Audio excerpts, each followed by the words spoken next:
संध्या की शादी रजत से हुई थी, जो एक सरकारी कर्मचारी था। संध्या को बचपन से सिखाया गया था कि ससुराल में सास ससुर का आदर करना, घर संभालना और सभी को खुश रखना ही एक आदर्श बहू का धर्म होता है। संध्या नए जीवन के सपने लेकर ससुराल पहुंची। पहले कुछ दिन सब ठीक रहा, लेकिन धीरे धीरे उसकी सास शांता का असली रूप सामने आने लगा। शांता देवी को संध्या की हर बात से शिकायत रहती।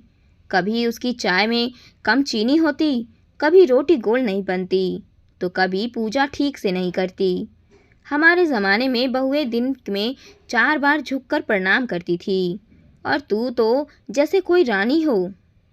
संध्या को रोज़ रोज़ ताने मिलते, काम में कमी निकालना, घर में अपमानित करना और रजत के सामने उल्टा बोलकर उसे भी संध्या से दूर कर देना। यह सब आम बात हो गई।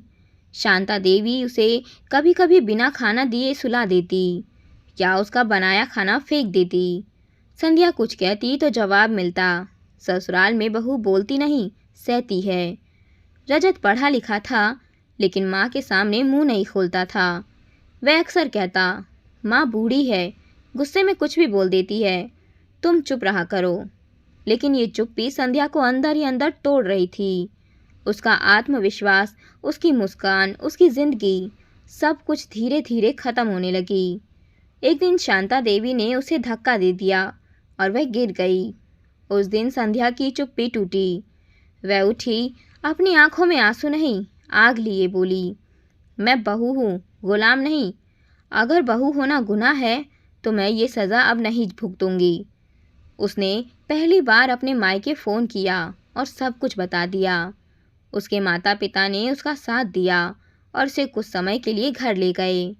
संध्या ने मायके जाकर एक कंप्यूटर कोर्स किया, फिर एक स्कूल में पढ़ाने लगी।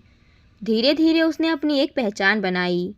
अब वह एक आत्मनिर्भर महिला थी, जिसे न किसी के चाय की आलोचना से फ़र्क पड़ता था और ना ही समाज की परछाइयों से डर लगता था। कुछ महीने बाद रजत और शांता देवी संध्या को लेने आए। शांता देवी थोड़ी नर्म लग रही थी।